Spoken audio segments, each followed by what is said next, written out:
Good morning, ladies and gentlemen. My name is Leanetse Matutwane, and I will be your host for the morning. In order to get the most out of your attendance of this session, please ensure that you adhere to the following. Please ensure that you have a stable internet connection that is at least capable of supporting streaming or live streaming. In order for the webinar to run as smoothly as possible, please ensure you are using headphones or have eliminated all background noise. It is recommended that attendees utilize Google Chrome or Firefox to run GoToWebinar. These browsers have proven to be the most reliable with this system. Attendees will not be able to chat to each other.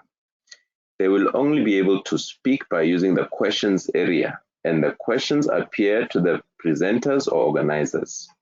Questions are not seen by other attendees, only by the presenters or organizers. The questions will publish for all attendees to see only once they have been answered inside the actual GoToWebinar platform. Attendees are in fact allowed to speak over the microphone. However, the organizer or co-organizer must unmute the attendee's microphone. An attendee will need to utilize the raise hand functionality if they would like to speak. Panelists or organizers will be able to chat to each other via the chat box. As mentioned, this chat box does not appear to regular attendees. Attendees will be making use of poll options within the webinar. These will appear on screen as and when the poll is activated. A waiting time will be afforded for polls for 1 minute. Once the poll is complete, results of the poll will be made viewable to all attendees. Once the poll is over and the results have been viewed, the organizer or co-organizer will share the presentation screen once again.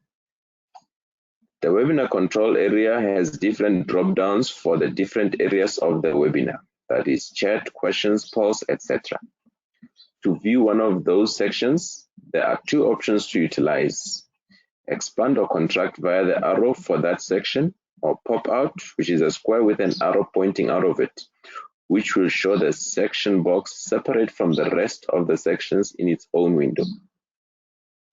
When one presenter is finished speaking, they must mute the microphone so no background noise will be heard while the other presenters speak. Having said that, let me call upon the CEO of the SAIEE, Mr. Cyril, to officially welcome you. Mr. Tulu, over to you. Thank you, Mr. Matutwane. Ladies and gentlemen, honored guests, past presidents of the SAIEE present, and as well as presidents of the affiliated societies, welcome to the 2020 SAIEE Annual General Meeting. As you might be aware that COVID-19 has been declared a national disaster and recently escalated to a total lockdown with strict travel restrictions limited to essential services only. We have therefore decided as an institute to hold this AGM through an online platform, a webinar platform, in order to comply with the lockdown conditions and be part of the solution in curbing the spread of the COVID-19. Just to give comfort to the attendees and the members of the Institute, office bearers have deliberated and consulted widely in order to overcome the challenges of the lockdown and social distancing restriction. Office bearers, as the elected representative of all the members of the SAIEE, have decided in the best interest of the Institute that this AGM should not be delayed and should continue using the communication technology available that overcomes the unprecedented restrictions in place.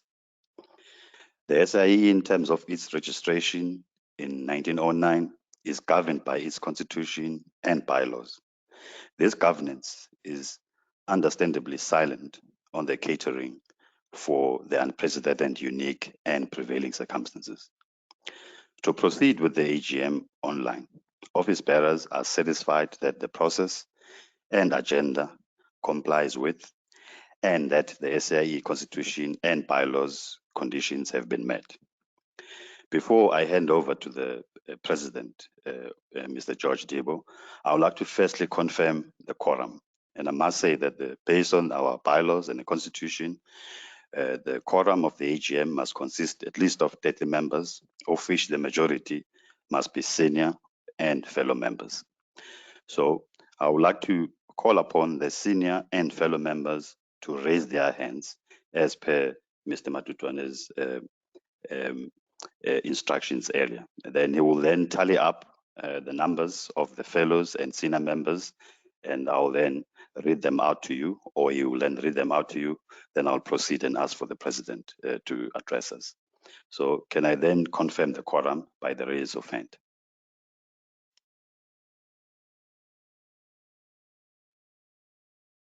Thank you, Mr. Kulu. Online, I can see Amiliam Charlie, Amohelang Tabankwe, Andreas Boitel, Andrew Coakley, Ashley Mulholland, Ben Kotze, Christo Buota, David Nichols, David Oberholzer, Edward David Williams, Ian McKechnie, Jan de Kok, JC Becker, Jerry Walker, JP Buota, Karen Foslo, Khomotsos Tlapelo,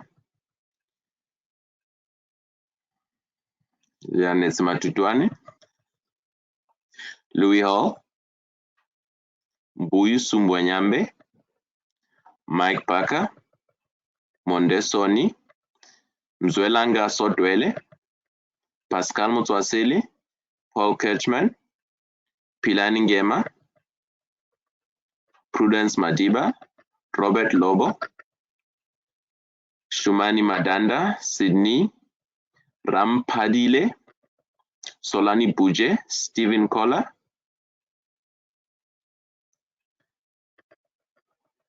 and Seho Cornelius, not to mention the other office bearers that are in attendance that cannot vote. So the quorum has been met because it's more than 15 members. Thank you, Thanks Mr. a lot, Leon. Thanks a lot, Leonetsi. The meeting then corrects officially, and I will therefore like to call upon our President, Mr. George Debbo, to officially declare this AGM open and to chair this meeting further. President, the floor is yours. Thank you. Thank you, Cyril, and good morning, ladies and gentlemen, and honored guests to this online AGM, which, as the CEO has indicated, is necessitated by the unprecedented experiences that we're currently going through as a result of the COVID-19 pandemic.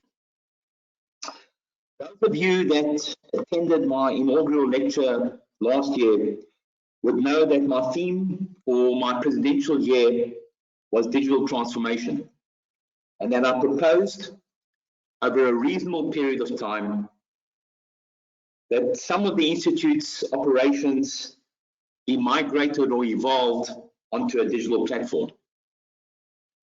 Little did I envisage at that time that we would need to implement this at a much faster pace, and that one of the first operations that we would consider was the AGM. This was a first for us, and it may well set a precedent for the handling of such events in the future.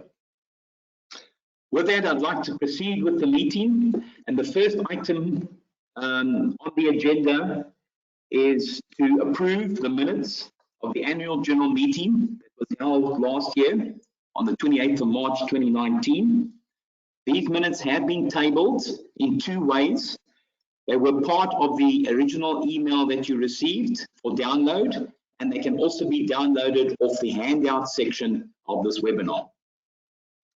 As such, I would like to call for a proposer for the acceptance of the minutes. If you would like to propose acceptance of the minutes, please raise your hand.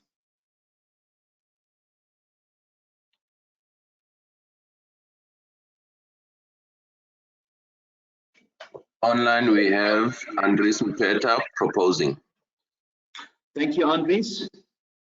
I would now like to call for a seconder for acceptance of the minutes of the previous meeting. If you would like to be the seconder, please raise your hand.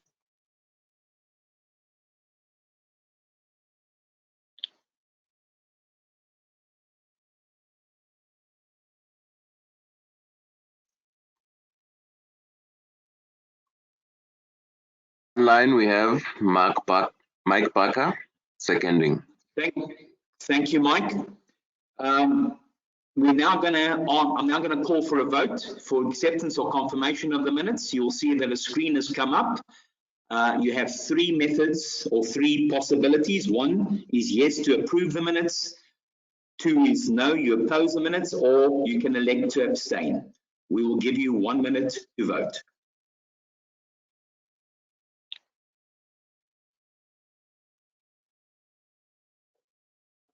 Ladies and gentlemen, you are afforded a minute to indicate your choice for the approval of the 2019 AGM minutes on the poll appearing on your screen. The poll will close thereafter and the meeting will continue.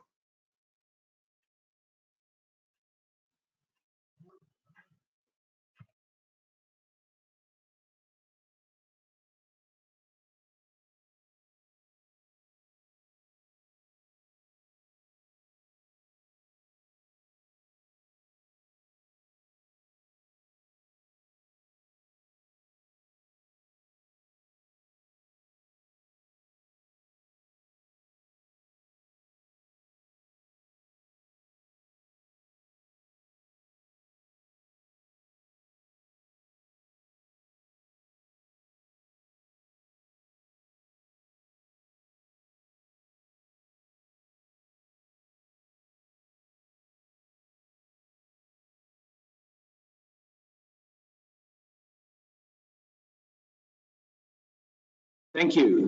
We have 68% of the members attending have approved the annual minutes.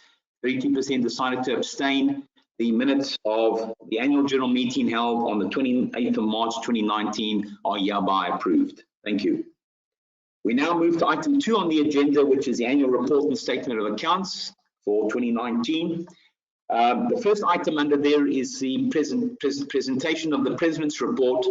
For purposes of brevity, we've decided that the President's report will be taken as tabled. Therefore, it's not going to be formally presented. However, we will provide you with the opportunity to ask any questions that you might have, having read the report. You can post those questions in the chat box, and I will endeavour, or anyone else will endeavour, to answer those questions as we move through the meeting this morning. So please, if you have any questions, please make use of the chat box. I'll now move on to the second item under that item, which is presentation of the financial statements. And I'm going to call upon the Honorary Treasurer, Gourrah, to present the statements. Again, if you have any questions on the annual statements, please type them into the chat box and we will answer them straight after Viv's presentation. Viv, over to you. Thank you, Mr. President. Ladies and gentlemen, honored guests, I am pleased to present the financial report for the Institute of Electrical Engineers for the year ending 30th of November 2019. Difficult financial conditions have continued during the reporting period, with which we are all familiar. This has resulted in several negative financial movements, and these, combined with the negative sentiment, have affected all of us, including our members, which in turn has affected the SAIEE results. This applies particularly to a voluntary association like the SAIEE, which is subject to discretionary spend decisions.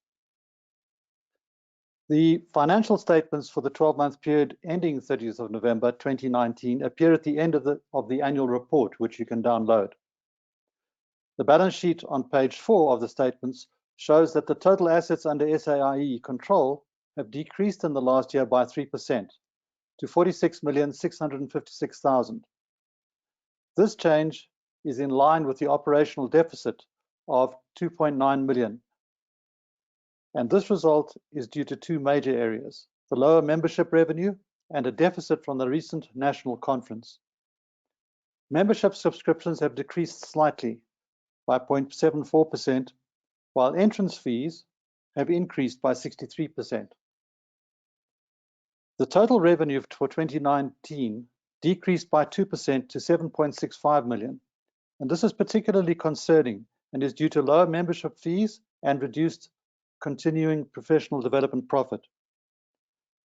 Expenses, on the other hand, have increased by 14.4%, but this is mainly due to the restructuring of the administration area, including the engagement of the new CEO, the full effect of the operations manager, and staff overlaps during handover periods. To show that the costs are still under control, all other expense areas increased by a modest 1.4%. Can you have the next slide, please? Now, we have continued to use profits from the share trading, interest and dividends to fund operational expenses. However, we have also had to draw down on our capital investments to make up for the loss reported this year. Now, in keeping with our aim of serving members better, the CPD project was enlarged and a broader training academy established. In addition, an SAIEE national conference was planned and implemented for the first time in November 2019. This conference, the annual dinner, students' competition awards, and a women's breakfast were combined into a multi-day event. Now, while there was very, very positive reaction from delegates and other participants, a substantial loss of 1.2 million resulted from this set of events, of which 800,000 is directly attributed to the conference. Now, this combined with a reduced revenue compared to the budget of almost 3.9 million has resulted in the reported loss. It must be noted that this loss would have been larger if management action had not been taken to effectively cut expenditure, and that resulted in a 1.55 million reduction in expenses from budget. Next slide, please. Now, SAIEE is a non-profit organization, and it is the goal of councils to sustainably operate the SAIEE on an essentially break-even basis, and annual budgets are drawn up to reflect this principle, taking some of the annual investment income into account. The practice of using this investment income to continually balance the budget must be limited in the future, and the long-term sustainability of the Institute kept in mind. Office bearers and the CEO must now continue to focus on the goal of placing the Institute on a sustainable, sound financial footing for the future. In conclusion, the past year has again seen a great deal of volatility, uncertainty, and low growth in financial markets. In addition, the poor country economic situation is making the maintaining of a sustainable institute financial position more and more difficult. Thus, while keeping an eye on the poor economic outlook and the significant uncertainties in the current year due to the COVID-19 pandemic, we will continue to adopt a conservative approach to our financial needs in the coming year to ensure that the Institute's sustainability is maintained at an acceptable level. Now, I wish to record my appreciation to the CEO, Cyril, and the team, but especially to the financial manager, Androzette Muller, and her staff for their dedication and diligence in dealing with the financial affairs of the Institute. And this has resulted in a prompt set of audited financial results in a difficult financial environment for the year ending 30th of November 2019. Thank you, Mr. President. Thank you, Viv. We're now open to see if there's any questions. As I said, you can type your questions into the chat box. I'm going to ask if Lenetsi is busy tracking or monitoring the chat box to see if he sees any questions. Lenetsi, are there any questions?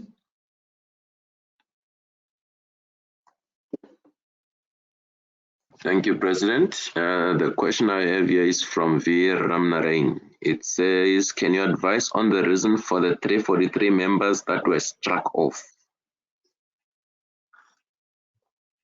Thank you, Lenetsi, and thank you, Veer, for that question.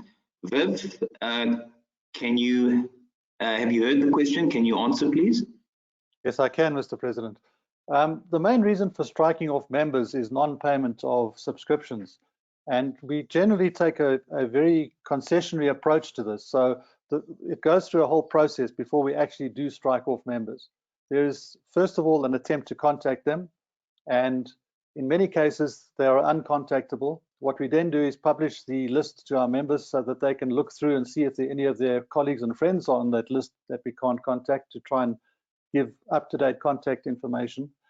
And those that we can contact, we try our best to convince them to pay their subscriptions. However, in cases where there is persistent resistance to pay, ultimately we take the decision to strike the members off. Thank you, Viv. Nanetsi, any more questions? Yes, President, there is one here from Philip Nicholson. It goes as follows. I doubt if it's worth spending 800K on generating goodwill through the conference. Will future conferences be avoided to contain this risk and avoid losses in the future?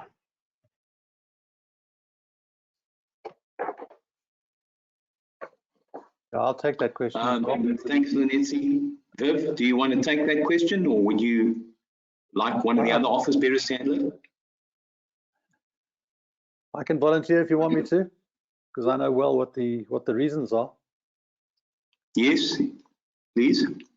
Okay. So this was a first for the Institute, and it involved a number of new ways of setting up a conference like this. First of all, the conference was held at the Sandton Convention Center. That is beyond what we would normally do. Secondly, the scope of the conference initially was not well defined, and I might have to admit that that was a mistake. And thirdly, the program was published quite late, which basically discouraged the number of participants. However, those are the negatives. The positives are that we received a 95% rating from attendees that this was a good conference.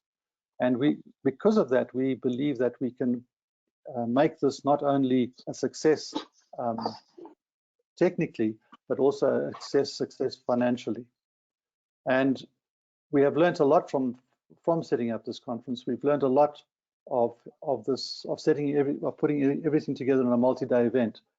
And we already have a plan for the subsequent conference, which will probably be next year, to definitely turn a profit. Thanks, Irvin. I think from my side, I'd like to perhaps just add to what Viv has indicated.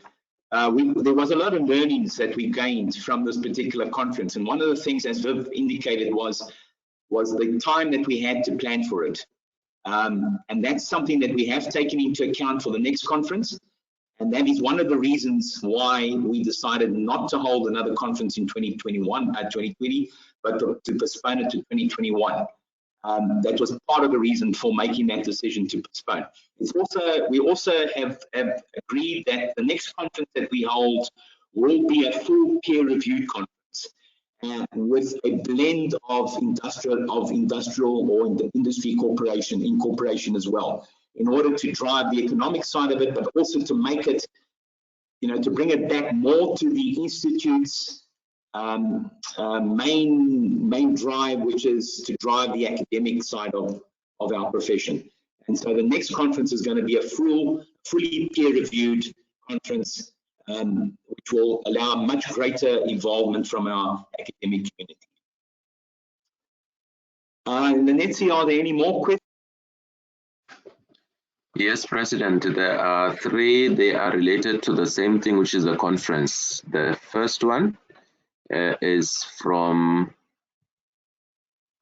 Sean Papi, which goes as follows. Why were there such a small number of exhibitors at the conference? Second one is from Shumani Madanda, which says, why was there such a large loss of 800K due to the conference? Third one from Mzwake Moko. Based on the financial losses presented, what is the plan for the Institute to recover the conference losses?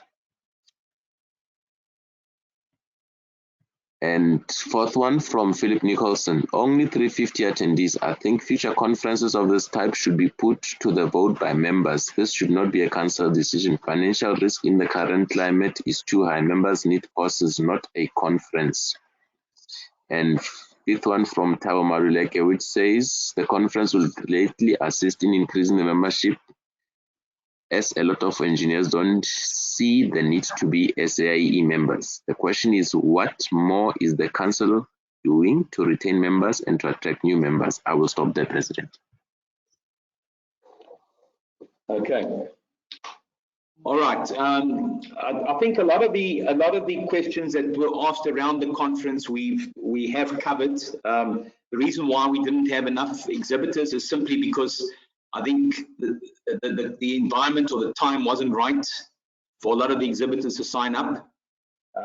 And so, you know, that's one of the reasons why we didn't get enough exhibitors. And that's one of the reasons why for future conferences, we want to give sufficient time to allow people to come on board as exhibitors. The losses, I think, have been explained. Clearly, we don't really need to go through that one again. And the plan to recover the losses, well, as we said, we are planning another conference in a year's time. That conference will definitely be planned in a way not to have a loss. I think it's also been the first national conference. Maybe this is something we should have mentioned earlier on. It's been the first national conference that we ran. The idea or our assumption that we would make a huge amount of profit on running your first national conference was really something which was unreasonable to assume. Most of these huge conferences, or most of these conferences of this kind, the first attempt generally does not make a huge amount of revenue. And so our next conference will definitely be planned in such a way that we at least break even or make a reasonable amount of revenue. I think the time will come in future conferences where these will become very, very profitable, but you've got to build up to that particular point. I'm not too sure what the other questions were, Lenetia. I think there was a question around how do we retain members. You know, one of the things that I mentioned in my president's report was that one of the problems we have currently is that the institute's membership, or the fee that one pays to be a member, is a discretionary expenditure in today's times, and it's normally the one that does come under pressure when you have other expenses that you have to handle. So the only way around that is to increase the value that you're offering to your members, and that's what Council and Exco are continually doing. And in fact, having conferences is one of these things, as well as running CPD programs. The problem we have currently with the CPD program, of course, is we have to try and find a means of getting these programs onto an online platform, and that's what's happening at the moment, because now we can't have CPD programs because people can't meet. So that's something which we are looking at and trying to continue to move forward over the next few months. But a lot of these CPD programs, if they are in a physical format, they're not really available that they can run an online format, and therefore some work has to be done to try and move them onto an online format. And I think that's what our CPD team is currently looking at. Bill, do you want to add anything to this? I don't think so, George. Okay. I think one of the issues, just sorry, after saying I'm not going to add anything, I will add one thing, and that is that I think that with the current pandemic, it's going to change completely the way we interact with our members, and yeah. I think we will work very hard at this. We are very well aware of the fact that members need to have what they see as a value add for their membership. Okay, thank you. All right, so I think if there's any more questions, please post them. We're not going to try and answer them now because we do have a time limitation on this webinar. So please post your questions, and then we will attempt to answer them perhaps in writing, or we'll send out an email with the answers later on. So I'm going to move to call for a proposer to adopt the annual report and financial statements. So can we please have a proposer?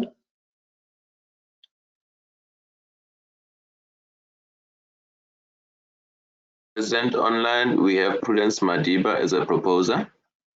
Thank you, Prudence. And I'm going to call for a seconder to adopt the annual report and financial statements.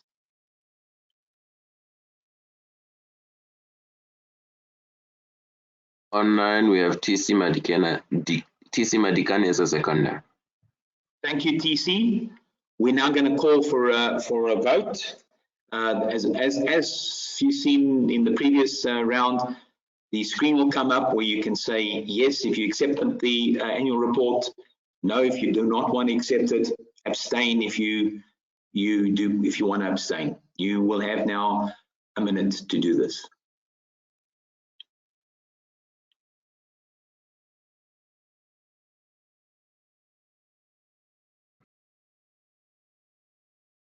Ladies and gentlemen, you are afforded a minute to indicate your choice for the adoption of the annual report and financial statements on the poll appearing on your screen.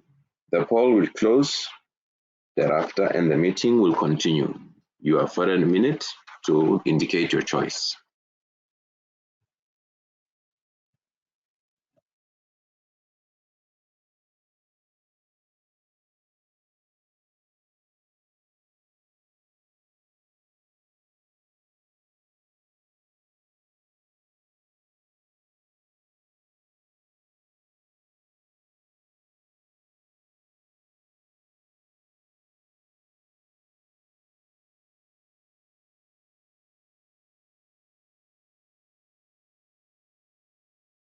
Thank you, ladies and gentlemen. The poll is in. We have 70% approval of the financial report and statements, 28% abstained and 2% say no. The financial statements and the annual report and financial statements for 2019 are hereby taken as approved. Thank you. We now move on to the third item on the agenda, which is the induction of the new president.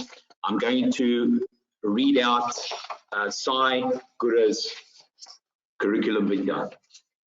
SAIEE has been part of the energy industry in South Africa for over 25 years. She started her career as a consultant and later was appointed as the city electrical engineer for East London. She's currently the general manager for the Power Systems division at Actom, and in this role she leads a division that is responsible for the design and execution of turnkey projects, substations and projects ranging between 6.6 kilovolt and 400 kilovolts. SAIEE holds a number of qualifications, including a bachelor in engineering, both electrical and electronic, a master's in business administration, and she also holds a government certificate of competency. SAIEE served as president of the Association of Municipal Utilities between 2008 and 2010. And she's been on the AMEU's Executive Council from 2001 until 2011. She was the first female president of the AMEU. She was also instrumental in changing the AMEU's constitution to include more women on the executive, thus paving the way for the next female president. SAIEE is a fellow of the Institute, and since 2012, she's been serving as a council member. She has chaired the Professional Development and Finance Committees and actively participates in various other committees. She recently launched the Institute's Women in Engineering chapter, which will strive to promote women's interests and champion empowerment programs within the Institute and the broader electrical engineering fraternity. SAIEE is a registered professional engineer with the Engineering Council of South Africa. She was an active volunteer on EXA, having served as the chairperson of the Engineering Program Accreditation Committee. She's an international accreditor for the engineering program within the Washington Accords signatory countries and participated in the accreditation of a number of South African university programs. SAIEE was also part of the advisory team to the then Deputy President on the Eskom turnaround strategy in 2014. SAIEE, with those words of introduction, I would like to welcome you and ask you to take over as President of the South African Institute of Electrical Engineers for 2021. And I would like to wish you all the success for what is going to be, for all purposes, a particularly difficult year. But I would like to indicate to you that you have my full support and the full support of the other office bearers. SAIEE, please take up your role. Thank you. Thank you, Mr. Immediate Past President. Good morning, ladies and gentlemen and honored guests. I'd like to firstly thank everyone for attending this webinar.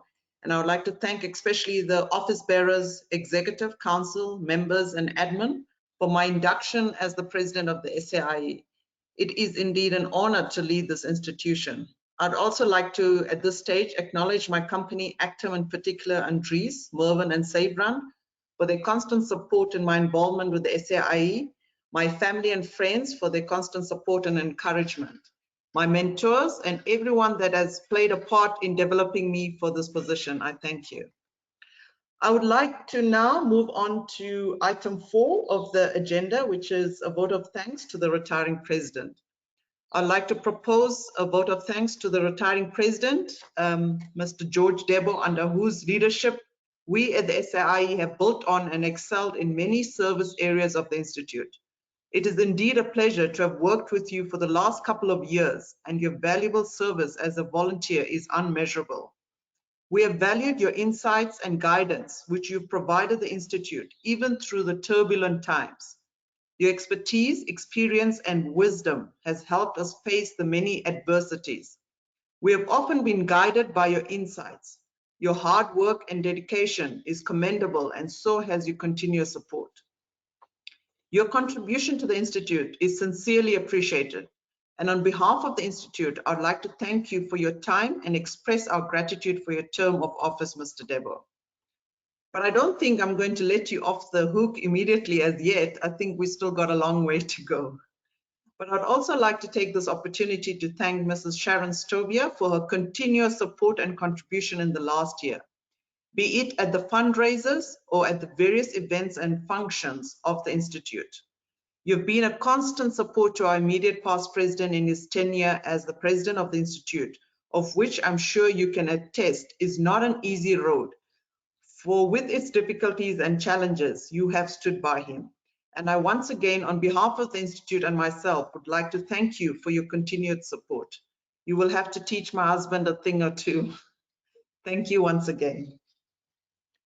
Then moving on to the next item on the agenda, which is the Deputy President and Vice President's introduction for 2020. Firstly, I would like to congratulate Prof. Sunil Maharaj as the Deputy President of the SAIEE. Congratulations, Prof. Sunil. And I would also like to congratulate Prince Moyo on his election as the Senior Vice President. Congratulations to you, Prince. I would also like to congratulate Prof. Jan de Kock, the newly elected Junior Vice President. Congratulations, Prof. Jan. Then moving on to item 6 on the agenda, which is the election of the auditors and legal advisors for 2020. Item A is firstly the confirmation of the auditors for 2020. I would like to propose that Messrs. Harris, Dowden and Fontaine be elected as the Institute's auditors for the ensuing year, and I call for a seconder via the chat channel. So you can raise your hand in the chat box. Lenetsi, if you can just let me know if someone has raised their hand in the chat box.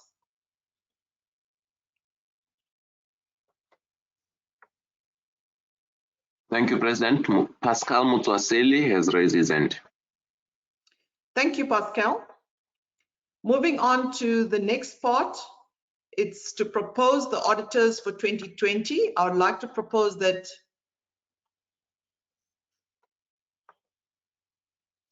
my apologies, it's the confirmation of the legal advisors for 2020. I would like to propose that Messrs. Fair Bridges, Bartheim, Becker be elected as legal advisors for the ensuing year. And I'd like to call for a seconder via the chat box. So either through the chat box or if you could please raise your hand, I'd appreciate it. President, online we have Mossad El Misri raising their hand.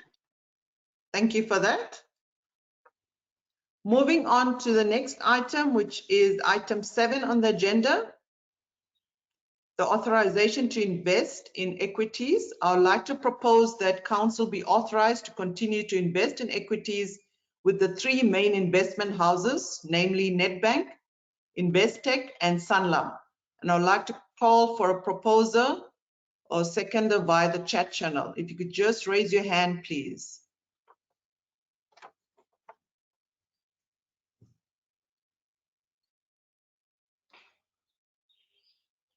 Lenetsi? And we have Amelia Mchali. Thank you very much, Amelia. Moving on to the next item on the agenda, which is item 8, is the declaration of election of the Honorary Vice President and the Honorary Treasurer for 2020 and 2021. Firstly, I would like to announce that under clause 3.8 of the Constitution, Council has elected Roger Cormack as Honorary Vice President of the Institute for 2020-2021. I'd like to congratulate you, Roger Cormack, as the Honorary Vice President. Well done. I would like to now announce that under clause 3.2 of the Constitution, Council has elected Stan Bridgens as Honorary Treasurer for the Institute for 2020-2021. I would like to congratulate Stan Bridges as the Honorary Treasurer. Well done, Stan. I would like to now move on to item 9 of the agenda, which is the declaration of election of members of council and sections for the year 2020 and 2021. And on my last slide, I'll be showing the various sections, centers, and the past presidents that have accepted. So firstly, in terms of the council, I have got the president, which is myself, SAIEE Gourrah, the deputy president, Prof. Sunil Maharaj, senior vice president, Prince Moyo, junior vice president, Professor Jan de Kock, immediate past president, George Debbo, honorary treasurer, Stan Bridgens, honorary vice president, Roger Cormack.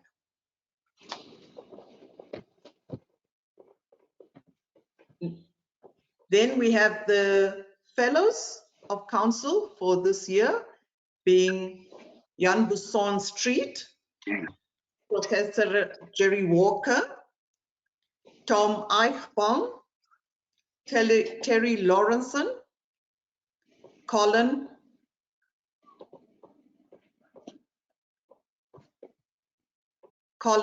Matagla, Amelia Mchali, Professor Jan Haram Pretorius, and I'd also like to wish him well. He is currently in hospital undergoing a couple of operations. So I do wish you well and a speedy recovery on behalf of the SAIEE. Pascal Motswathili, Veer Ramnarayan. And then we have senior members, Prudence Madiba, Dr. Nick West, Patrick O'Halloran, James Motladile, Khomotso Setlapelo, Monde Soni, Mike Barker, Victor Shikwana, Dr. Franz Manganye, Professor Mbuyu Sumbanyambe, members, Dr. Lesedi Masisi, Professor Fulufelo Nelwamondo, Dr. Clinton Carter Brown, Seho Cornelius, Azwi Mamayuha, Shandukani Mbulundo.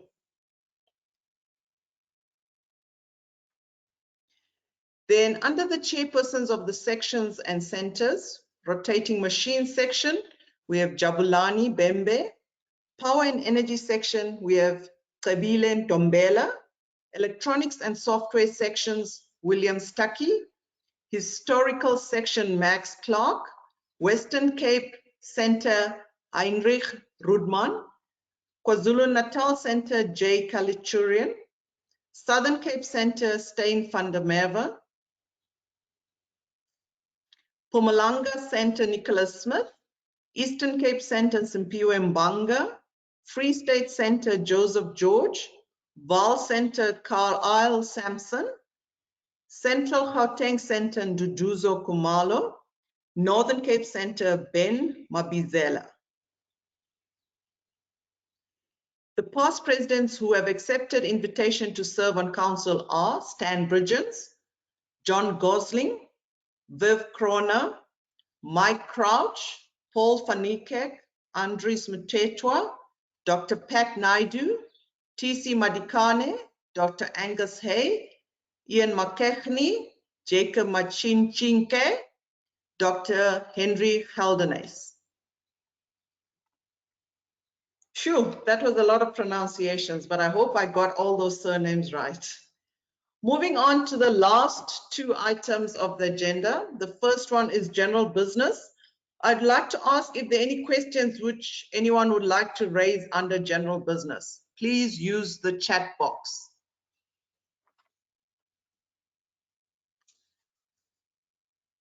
Are there any questions that you can see, Lenetti?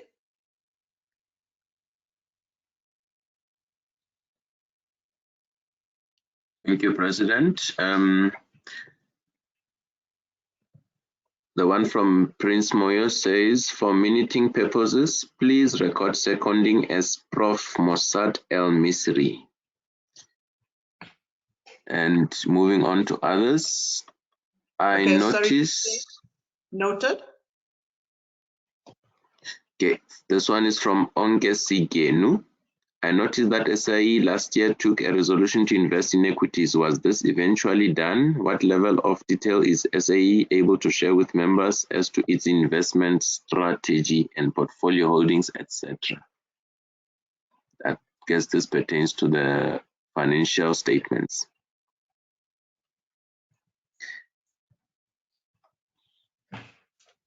Yeah, it's Viv Kroner here. Just the point about investing in equities, the Institute has always invested in equities. In fact, in general, we try to be 100% invested in the JSE. And this has continued for very many years. Right now, it's been very difficult, as everyone knows. But it's not a change of strategy.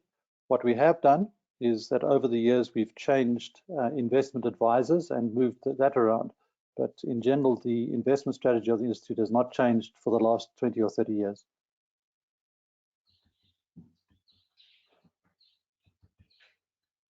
Thanks for that, Viv. Okay, Any other President. questions? There is one here from Michelle Govender says,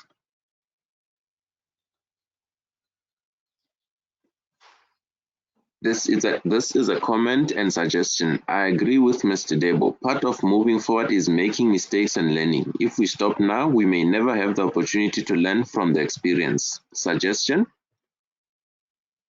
host webinars for members once a month on subjects we plan on raising at the national conference. Our members can then vote on which of the proposed technical subjects they would like to see at the national conference. We can offer CPD points for attendance to the webinar.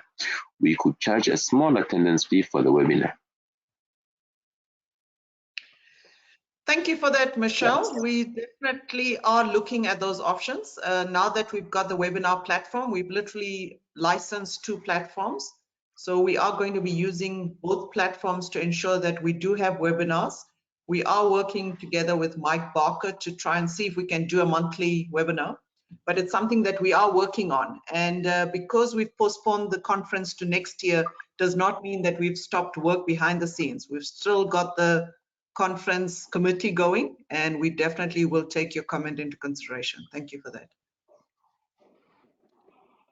And President, I've got one here from Vishal Hemraj. It goes as follows. To me, if I was someone looking to join an engineering institute with the benefits and structures that it offers, I would not be interested in conferences happening just for the sake of balancing the books. That's the way it was touted, that is, getting people for the net conference. A non-profit organization should have the professional collaboration and not have a CEO and so on. That's the question. Thank you, Vishal. In terms of the conference that we actually had, we definitely were not looking at making a profit. Like the immediate past president said, it was to get the name out there in terms of what the SAIEE was all about, and is to try and attract membership. So it was definitely to try and educate more people and to give a platform in terms of what we're trying to get out there. With regard to having a CEO, etc., it's the structure that we have in terms of admin. It takes quite a structure to run the admin behind the scenes with regard to membership, CPD points, etc. So the reason that we do have a CEO is that he takes the responsibility of running the actual structures behind the scenes. But maybe I can ask the CEO or any other office bearer that wants to come in here to add perhaps. Thank you.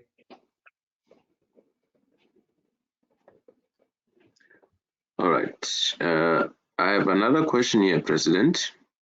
It's from Jane Bison Street. Reality is, it is unlikely the airline industry will survive this, and people will be reluctant to travel. Shouldn't decision be made at a later stage, possibly end of year? I take it this pertains to the conference. Thank you, Jane, for the question. Definitely, I think we are in for a very changing and trying time at this stage. So we will be closely monitoring the situation. As of now, we're moving council, all the committee meetings, even the presidential address, and as you've seen, the AGM onto a webinar platform. So it is something that we are closely monitoring, and towards the end of the year, we'll see whether we're actually going to have a physical conference or maybe a webinar conference. It's something that we'll look into towards the end of the year. Thanks for that. President, there is a question here from Pilani Ngema. Since I have joined the SAIEE, I have never seen any meeting held in KZN. How can I communicate with KZN Chair to be in line with everything happening in KZN concerning the SAIEE? Thanks for that question. We definitely have the chairperson hopefully in the webinar, so I hope he has taken note of the question as well. And what you can do, what I can suggest that you do is go onto the website, the SAIEE website. You will be able to get the details of the chairperson as well with the magazine. We publish the details, the email address and the telephone number of every single center chairperson. So you will see a picture of them along with all the contact details. So you're able to contact the person and you can get in touch with them because they have monthly events that they publish as well. So definitely just make contact with them and you will be helped. Thanks.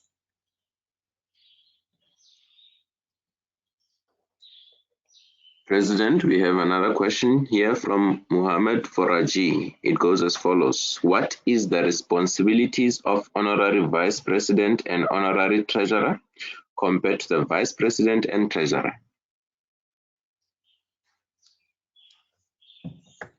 Can I ask Stan, one of the office bearers, to come in here, please? Thank you, Madam President. Stan Bridgens here. In terms of the Constitution and bylaws, the Honorary Treasurer has the accountability for oversight of the Institute finances and to coordinate the office bearers and the executive committee its directions in terms of financial investment and financial health of the Institute. Thank you.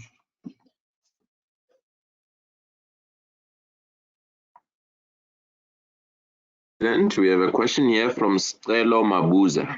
It says, are there any plans to diversify the council and transform it to provide opportunity for younger members? Thanks for that question, Strelo. We definitely are looking at student chapters in universities. So we've got a couple of the universities that have already launched the student chapters. And they also fall under the particular center. So depending where the university is, the center has an overall umbrella over the student chapters and tries to assist them.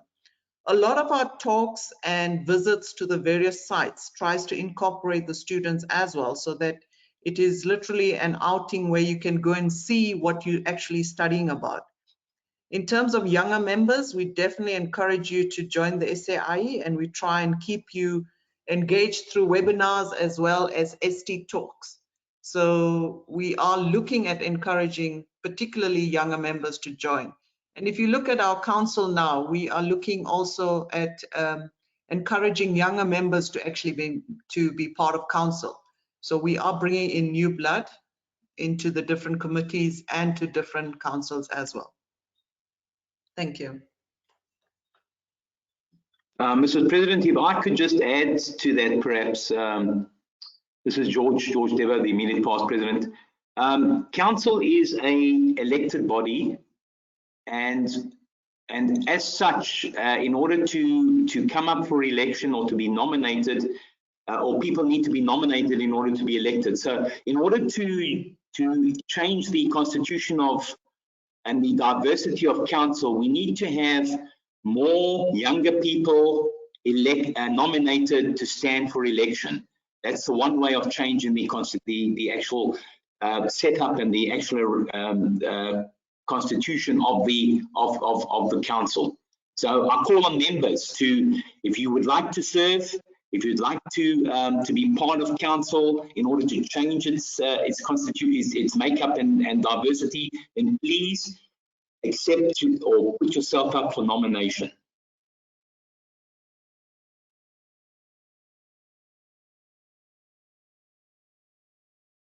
President, there is a question here from Werner Seberg. It goes as follows: is there a center or structure in Limpopo? If not, why not?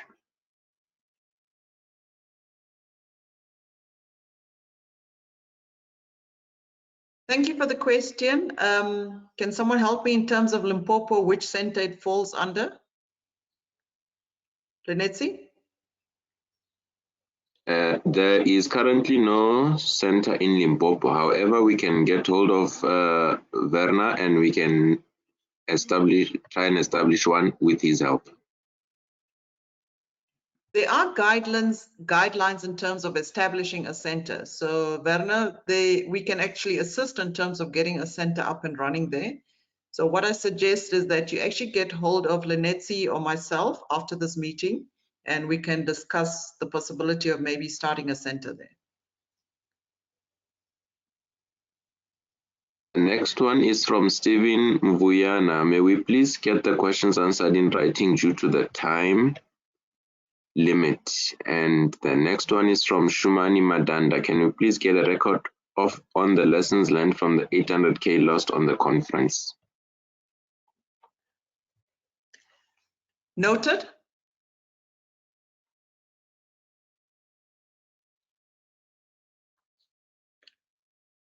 Are there any further questions?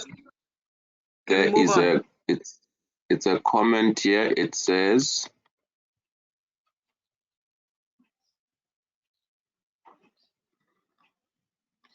it seems to have been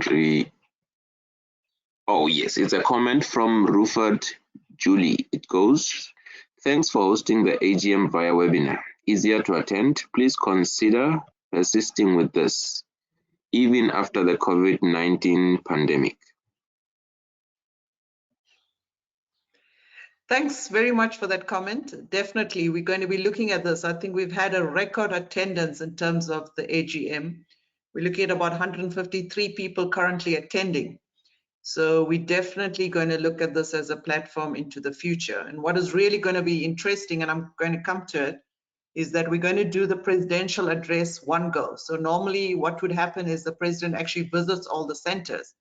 So this time we're actually going to do it on webinar. So it's going to be a first time as well. That is the rest of the questions that I can see, President. We can move on. Okay, thanks. We're not trying to stop any further questions. I think you can send as many questions as you like on the chat box. We'll try and answer them after the webinar, but just in terms of time limits, I think we'd like to move on. So just a comment from all of us. Normally what happens with the AGM is that I do present my presidential address after the AGM. However, we just wanted to make sure that the webinar was working fine and everything is tested.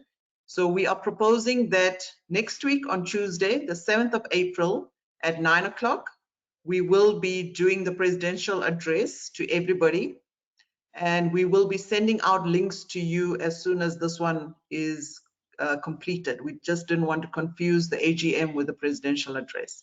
So I look forward to seeing you all attending as well next week on Tuesday at the same time. Lastly, from my side, which is the last item on the agenda, item 11, I just want to take this opportunity to thank everyone that registered on this webinar. This has been a first ever that we've had for the AGM in the history of the SAIEE. And I would like to especially thank you all for the interactive way in which you have been asking questions. I actually did not expect so much of interaction or so many questions. So it was indeed quite an interactive platform. And we at the SAIEE are also changing and adapting with the times, the current situation in the country, and of course with technology. So I would like to thank the team that made this possible, especially Mike, Douglas, Marcus, all the office bearers and everyone that was involved. It took us quite a while to set this up and to run it smoothly. And I really would like to thank that team for making this really quite good. So I hope to see you all at the presidential address next week. And normally what we would do, we would have drinks and snacks after this AGM. So I'd like to ask you all to join me for a cup of coffee afterwards, I would say. And I hereby declare this meeting closed. Thank you.